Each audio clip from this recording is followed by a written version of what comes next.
pretty sour mood between the two sides. We've had European officials talking darkly about blackmail. The Dutch Prime Minister, for example, said that the EU should not renegotiate with the knife to its throat. So pretty stark language there from Mark Rutte. But more generally, there's a sense in the EU that perhaps the two sides can discuss how to make that 2016 agreement more effective, because it's true that a lot of the money promised has not been paid yet. It is a complex process because the money's going to about 100 individual projects rather than to the Turkish government. So it does necessarily take time, but you could argue the EU has been too slow in dispersing the money. But I think the perception that the EU might give something, therefore giving into, as one official called it, blackmail, that is something the EU will be very keen to avoid at these talks. And also remember that from the EU's perspective,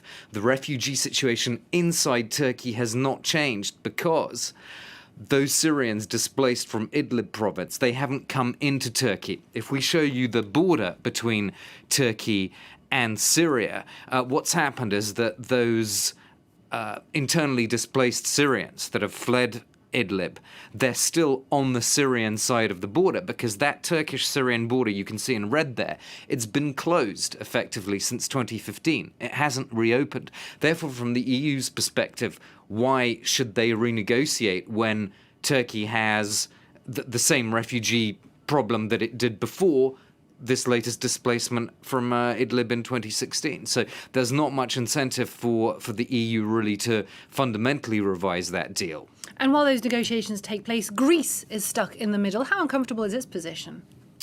Well, Greece has already sought help from the EU and received, this was several days ago, support in the form of more Frontex guards. Frontex is the EU's rapid border intervention team, so that is on its way. But beyond that, the EU can't really do a huge amount. I mean, it doesn't have diplomatic leverage over Bashar al-Assad, so there's no way that the EU could diplomatically smoothen out the crisis in Idlib.